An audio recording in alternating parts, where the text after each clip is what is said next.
Mais avant de développer ces titres, la bactérie E. coli continue de faire parler d'elle. 2 autres enfants de la région ont dû être hospitalisés pour une intoxication alimentaire.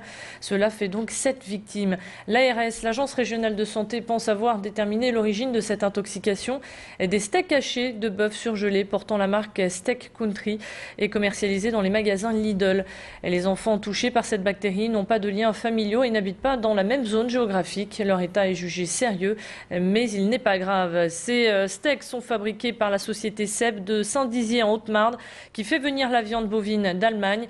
14 tonnes de viande livrée dans toute la France seraient potentiellement contaminées, ce qui représente 10 000 lots dans le Nord. Des analyses sont en cours pour savoir si cette bactérie provient bien de cette marchandise. Il est donc conseillé aux personnes ayant acheté ces steaks de les rapporter dans les points de vente. L'un des médecins de l'ARS nous donne quelques explications concernant les principaux symptômes de cette infection. Les symptômes de cette maladie, c'est un épisode de diarrhée, comme toujours dans une toxi-infection alimentaire, avec des traces sanglantes dans la diarrhée. C'est assez grave parce que bien sûr, ça s'attaque aux personnes aux âges extrêmes de la vie, l'enfant, le jeune enfant et la personne âgée, mais surtout le jeune enfant. Et que si on laisse évoluer cette maladie, on peut aller jusqu'à l'insuffisance rénale aiguë, qui se soigne mais qui est quand même un facteur de gravité. C'est une mauvaise nouvelle pour les automobilistes. Vous ne pourrez plus rouler à 110 km/h sur la voie rapide et il va aussi falloir lever le pied sur d'autres portions d'autoroute qui passeront de 130 à 110 km/h et ça avant le 14 juillet. La décision est tombée hier en préfecture. Ces nouvelles mesures ont pour objectif de lutter contre les mauvais chiffres de la sécurité routière. Au cours des 5 premiers mois de l'année, 32 personnes ont trouvé la mort contre 26 l'année dernière. Ralentir sur les routes permettra aussi de réduire la pollution atmosphérique. Pour que l'information circule, les services de la DIR devront changer pas moins de 300 panneaux en une seule nuit. Et puis autre nouvelle, tous les panneaux annonçant les radars fixes seront retirés d'ici la fin de l'année. Les radars pédagogiques les succéderont. Le préfet de région, Dominique Bure, nous en dit plus.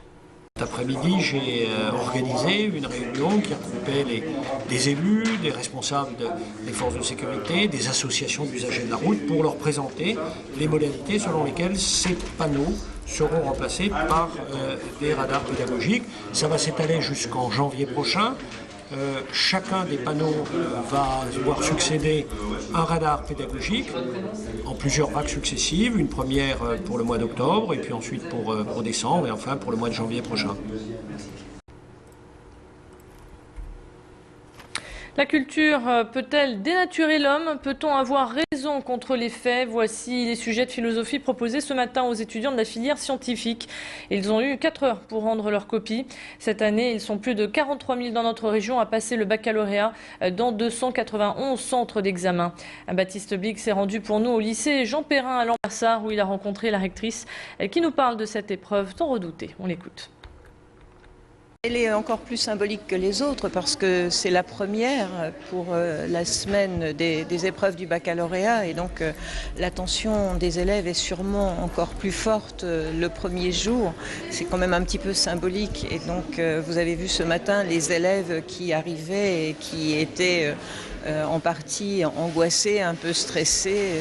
C'est toute une semaine assez rude qui les attend. Donc, bien entendu, le stress est peut-être à son maximum aujourd'hui, premier jour des épreuves.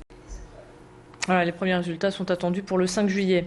Et pour certains professeurs, vous allez le voir, le choix du lycée par la rectrice pour donner le coup d'envoi des examens a été très mal choisi. Sa venue ne s'est pas faite sans vague. Les professeurs de philosophie étaient présents pour l'accueillir dans le silence et habillés en noir pour évoquer la mort de l'éducation nationale. Tous ont manifesté contre la suppression de 7 postes d'enseignants dans 7 établissements, dont un poste de professeur de philosophie. Baptiste Blic était sur place et pour ces enseignants, la rectrice devrait revoir sa copie. Certains lui proposent même des sujets sur lesquels elle pourrait plancher. Écoutez. Quel sujet de philosophie auriez-vous eu envie de donner à la rectrice? Ou qu'est-ce que le jugement de goût? Ou qu'est-ce que le mauvais goût? Parce qu'il y a 7 postes de supprimés, dont un poste de professeur de philosophie, et que c'est le lycée que la rectrice choisit pour venir faire sa visite et lancer l'épreuve de philosophie. Donc nous considérons que c'est une provocation, et tous les collègues dont le poste est supprimé se sont rassemblés en silence et habillés de noir, comme vous avez pu le voir, pour manifester leur protestation contre cette provocation. Le sport s'invite en milieu carcéral. Des détenus du centre de semi-liberté d'Aubourdin ont battu 3-1 l'équipe de vétérans secquelinoise. Encadrée par les autorités administratives et judiciaires, ce moment de plaisir leur a permis de se défouler, de se détendre et de faire connaissance avec d'autres personnes. Une opération qui a été très bien accueillie par les détenus, comme vous pouvez l'entendre au micro d'Élodie Bernachon. Et là, ça nous permet de nous rencontrer, vu qu'on s'est quand même connus là-bas, même si on se connaît par la base. Et voilà, ça fait plaisir, je veux dire. Et je veux dire, à la base, on a tous un emploi, donc on sort. Et voilà, il n'y a pas trop de différence. Sauf qu'à un moment, à cette heure-ci, moi, personnellement, je ne suis pas dehors. Je suis déjà au centre de semi-liberté. Donc voilà, on est là pour prendre plaisir. Là pour rigoler, pour passer un bon moment. Et puis pour gagner, pourquoi pas. Il y a le procureur, il y a votre directeur. Pour vous, ça fait pas bizarre finalement d'être côte à côte? Je veux dire, on s'est déjà tous rencontrés un jour ou l'autre, donc ouais, ça fait pas. Non, pour moi, ça fait pas bizarre. Après, moi, je fais abstraction à ça. Je suis là pour jouer, pour prendre plaisir avec mes coéquipiers. Puis c'est tout. Voilà, c'est la fin de cette édition. Restez avec nous à suivre votre météo.